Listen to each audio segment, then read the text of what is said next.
This week has the potential to become one of the most powerful moments in XRP's history, and the surprising thing is that many people still don't realize what is unfolding. What is happening right now is not a normal update, not a random market move, and not a typical piece of crypto news. This feels like the moment when XRP quietly shifts from being a digital asset discussed by early believers to becoming a foundational part of the new global financial structure. And before we go deeper into this transformation, I want to welcome to Blockchain of Raw, the place where we break down complex financial changes in simple, easy-to-understand language so everyone can benefit. If you want to learn how the future of financial systems is forming piece by piece, you're exactly where you need to be. Imagine looking back months or even years from now and realizing that this week was the turning point, the moment when major institutions began positioning themselves aggressively for XRP exposure before the general public even understood why. When giants like Grayscale and Franklin Templeton move together, it is never by accident. These firms are known for their strict risk management, slow decision-making, and careful strategic planning. They do not chase hype. They do not follow emotions. They act when they see a direction the world is moving toward, even if most people can't see it yet. And because both of these giants are preparing to enter the XRP spot market at the same time, it tells us something big is happening behind the curtain. Before going deeper into the numbers, projections, and institutional behavior, I want to pause for a personal moment. Today is my dad's birthday. He's the reason I learned about finance, the reason I entered crypto early, and the reason I even stand here creating this content for you. He recently went through some health issues, and I want to say, happy birthday, Dad. I love you. If you're watching this and want to show him some support, leave a like or a comment. I'll show him this video, and I know it will mean a lot to him. And thank you to all of you for your prayers, your support, and the strong positive energy you always give through this channel. The Bullion IQ family means more than you know. Now, let's shift back to the markets because the numbers this week are shocking. The ETF projections alone could pull nearly 50 million XRP out of circulation in one single day. Canary is estimated to acquire around 5 million XRP. Bitwise could take another 5 million. Franklin Templeton may accumulate 15 million and Grayscale might acquire around 24 million. Even though these are projections and not guaranteed outcomes, the simple fact that institutions are preparing for this level of demand at the same time shows that this moment is far bigger than a retail-driven hype cycle. These are regulated institutions working under strict rules and heavy compliance. They do not make random moves. They plan, prepare, and accumulate in advance. There's also been confusion around dates. Some people thought Franklin Templeton's CBOE listing on November 18th was the full launch. But that was only the listing phase. The real impact begins when the New York Stock Exchange opens trading for both Franklin Templeton's product and Grayscale's XRP. The NYSE is a $30 trillion market.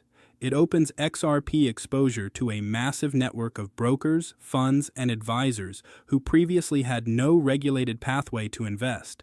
This is what makes this week uniquely important because the moment these ETFs go live on the NYSE, the level of attention, trading volume, and narrative momentum around XRP shifts dramatically.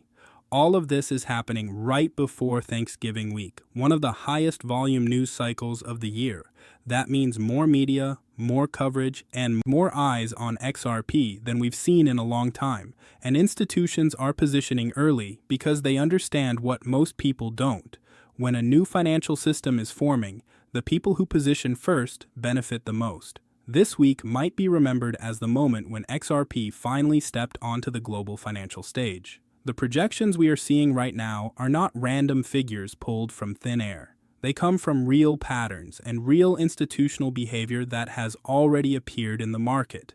To understand why this week could become a key turning point for XRP, we need to look at what these numbers really represent. Earlier this month, Canary Capital's XRP product launched, and on its very first day, it saw nearly $59 million in volume. That single day represented around $25 million XRP trading through their system. And remember, Canary is small compared to giants like Grayscale and Franklin Templeton.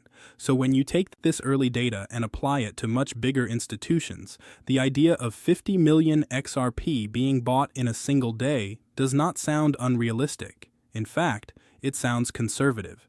This is why many experienced analysts are calling this the early stage of a major liquidity squeeze. A liquidity squeeze happens when demand increases at a pace that supply cannot match, and because XRP has a fixed supply and limited circulating volume, sudden waves of institutional buying can create powerful price pressure. But while the price is important, the real story is about what causes this kind of demand in the first place.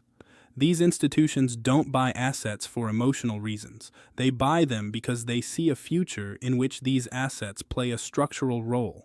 And right now, XRP is moving into a category where its utility is becoming attractive to the biggest financial players in the world.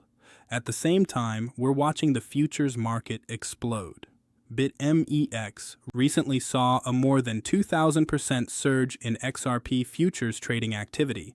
That's not a normal number. That's the type of spike you usually see when big players are gearing up for a major event.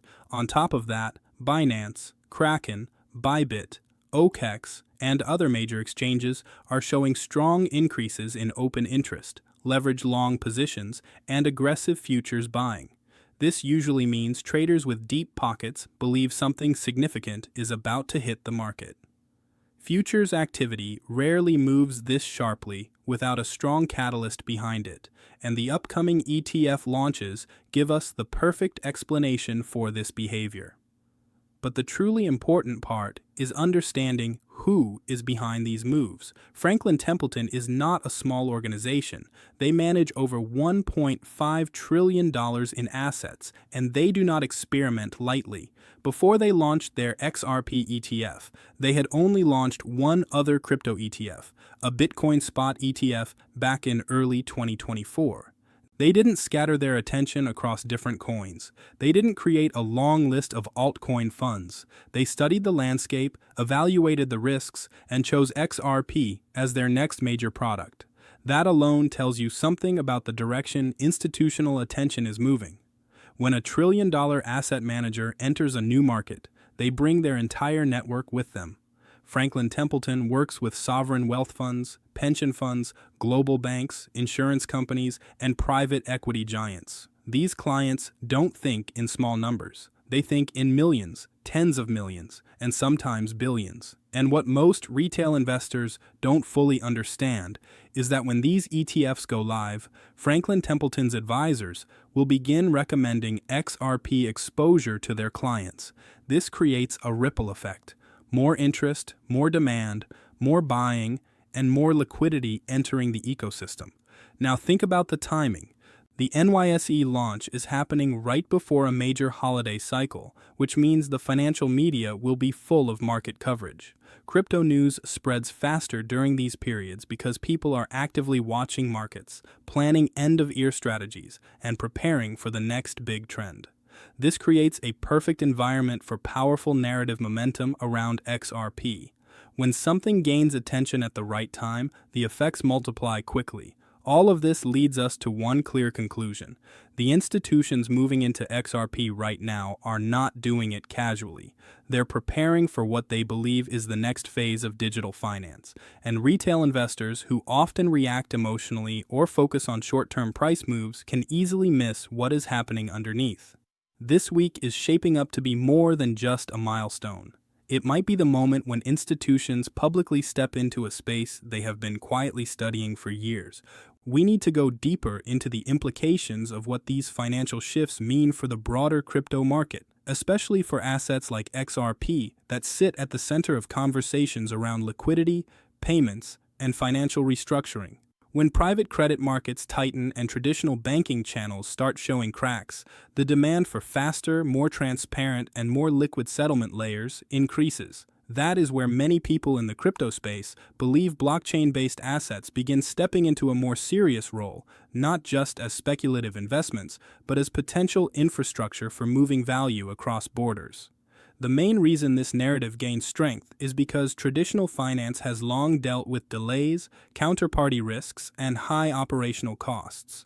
So, when markets become stressed, the weaknesses of old systems become more visible, pushing institutions to explore alternatives that can offer speed and efficiency. At the same time, it is important to understand that large financial players do not suddenly flip from one system to another overnight.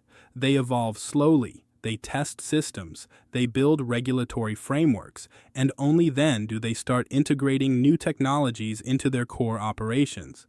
But the shift usually begins in moments of stress when existing tools no longer feel reliable. That is why the current combination of shadow banking pressures, regional bank vulnerabilities, and growing private credit exposure has created an environment where digital assets are being examined more seriously. Institutions don't always make loud announcements.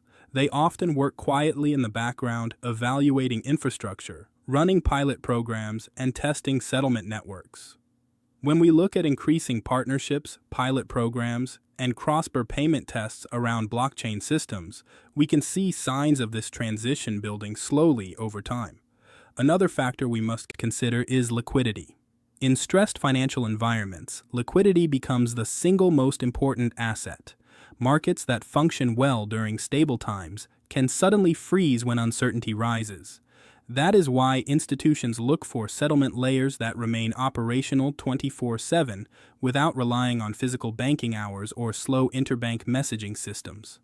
Blockchain networks designed for high-speed settlement have a natural advantage here. The more pressure builds in traditional markets, the more attractive instant settlement becomes. This does not automatically mean that all digital assets get adopted.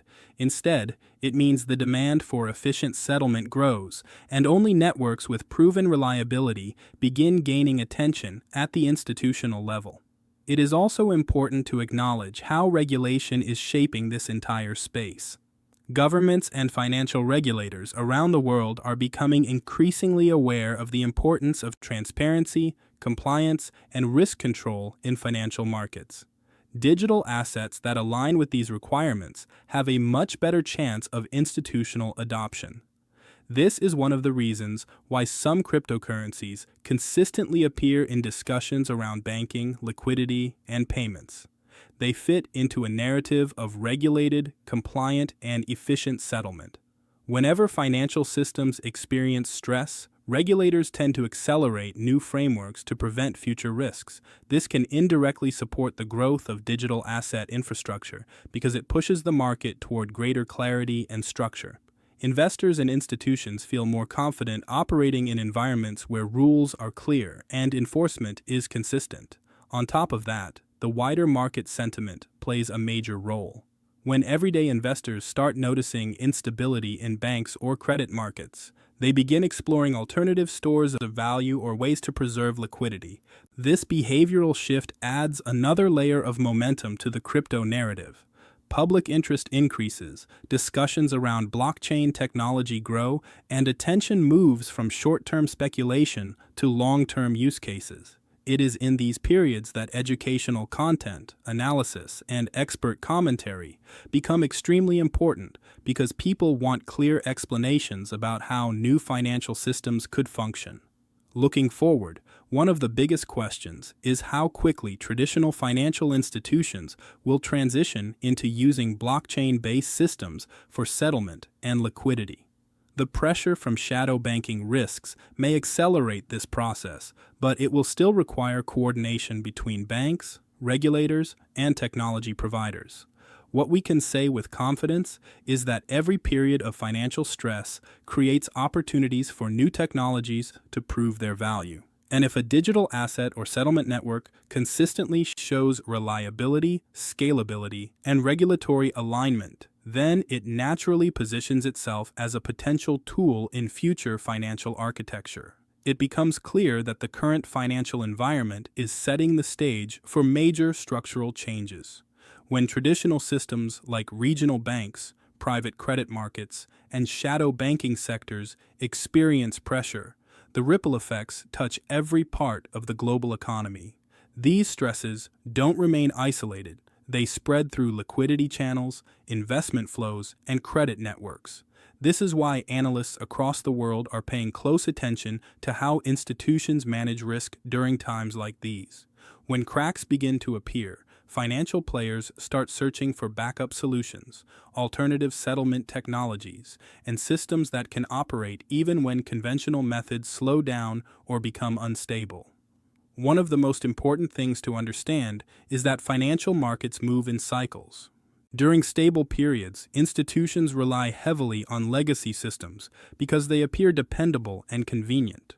But when those systems begin showing weaknesses, the search for new solutions intensifies. This is exactly what we are witnessing now. Private credit markets are expanding rapidly, but this growth comes with increased risk exposure. Regional banks are tightening liquidity, and investors are becoming more cautious. These conditions create a perfect environment for exploring new forms of settlement and liquidity management, especially those that offer speed, transparency, and operational efficiency. Digital assets come into this conversation not because they are trendy, but because they solve specific problems that traditional finance struggles with. For example, cross-border transactions remain slow and expensive in the old system. Settlement delays can create counterparty risks, and liquidity management becomes more complicated when markets are volatile. Meanwhile, blockchain networks designed for fast payments can process value transfers in seconds, operate 24/7, and provide clear transaction records without requiring long reconciliation processes. When financial institutions face stress, the value of these features becomes more noticeable. It is during these moments that digital settlement solutions start to look less like experiments and more like strategic tools. However, it's also important to avoid assuming that adoption happens automatically. Institutions do not move quickly unless they are fully confident in the technology, the regulatory environment, and the long-term stability of the asset. This means the shift toward blockchain-based settlement will be gradual, driven by pilot programs, partnerships, and small-scale integrations. We have already seen early signs of this process across the global financial system where banks and payment providers are testing blockchain for liquidity management and cross-border transactions. These tests might seem minor at first, but they are essential steps toward larger adoption. Another major factor influencing the conversation is regulatory clarity. Whenever financial markets face stress, regulators accelerate reforms. They want to strengthen oversight, reduce risk, and make sure that both traditional and emerging systems operate safely. This regulatory push often benefits digital assets that already align with principles of transparency, compliance, and structured settlement. As clearer rules emerge, institutions become more willing to integrate blockchain technologies because they know what is allowed, what is restricted, and how risk should be managed. Regulatory clarity does not just protect investors, it creates an environment where digital infrastructure can grow responsibly. At the same time, investor psychology plays a significant role. When people see instability in the traditional financial system, they naturally begin exploring alternatives. Some look for safer assets, some seek long-term opportunities, and others simply want to understand how the financial world is changing. This increased interest drives more research, more discussions, and more demand for expert explanations. Channels like Boolean IQ become extremely valuable during such times because audiences want clear, simplified insights without unnecessary hype or confusion. They want to understand not just what is happening, but why it matters. Looking ahead, the most important question is how long these pressures will remain in the financial system. If private credit markets continue to expand without proper risk management, or if regional banks remain vulnerable, the need for faster and more efficient settlement layers will grow even stronger. Digital assets that consistently demonstrate reliability and compliance will naturally gain more attention, but the journey from interest to full adoption will depend on the behavior of institutions, regulators, and global markets over the next few years. it becomes important to tie together all the elements we've discussed and look at what the future may hold for the broader financial system and the role digital assets could potentially play within it. The pressures we're seeing across private credit markets, regional banking sectors, and the entire shadow banking ecosystem are not simply temporary disruptions. They are symptoms of deeper structural imbalances that have been building for years. When these pressures accumulate, the system begins searching for new frameworks, better tools, and more efficient ways to move money. This is where blockchain-based settlement networks start gaining relevance. They offer speed, transparency, and efficiency at a time when the traditional system is struggling under increasing complexity and risk. But it is not only institutions that are undergoing a shift. Retail investors, everyday users, and global audiences are also becoming more aware of how fragile parts of the financial system can be. Whenever banks tighten liquidity or markets enter uncertainty, people begin looking for systems that don't rely on slow processes or outdated infrastructure. This rising curiosity feeds into a larger narrative. The global financial system is approaching a phase where innovation is no longer optional. It is necessary. Technology evolves when existing models reach their limits. We have seen this in telecommunications, transportation, and now we are witnessing it in the world of finance. When markets become stressed, adoption of new technology accelerates because stability becomes more important than tradition.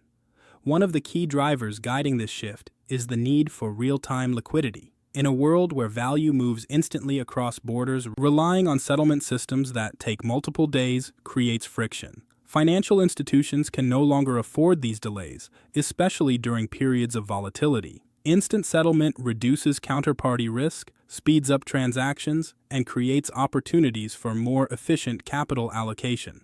When these features start becoming essential for survival rather than convenience, the conversation around blockchain-based settlement becomes unavoidable. Institutions do not adopt new technologies because they are interesting.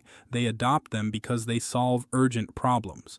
Regulation will continue to play a major role in shaping this evolution.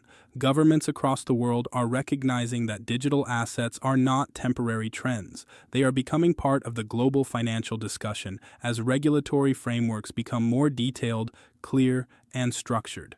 Institutions will find it easier to build on top of blockchain technology. This clarity ensures that banks, payment providers, and financial institutions know exactly how to operate, what rules to follow, and how to manage risk within digital networks. For long-term adoption, this regulatory foundation is extremely important. Without it, large-scale integration would remain limited. With it, structured and responsible growth becomes possible. Another important point is the psychological shift happening among investors. People are no longer just focused on speculative gains. They want to understand the utility behind digital assets. They want to know which networks offer real solutions, not just hype. They look for transparency, regulatory alignment, and long-term sustainability. This mindset is crucial because it pushes the market toward more mature, utility-driven adoption.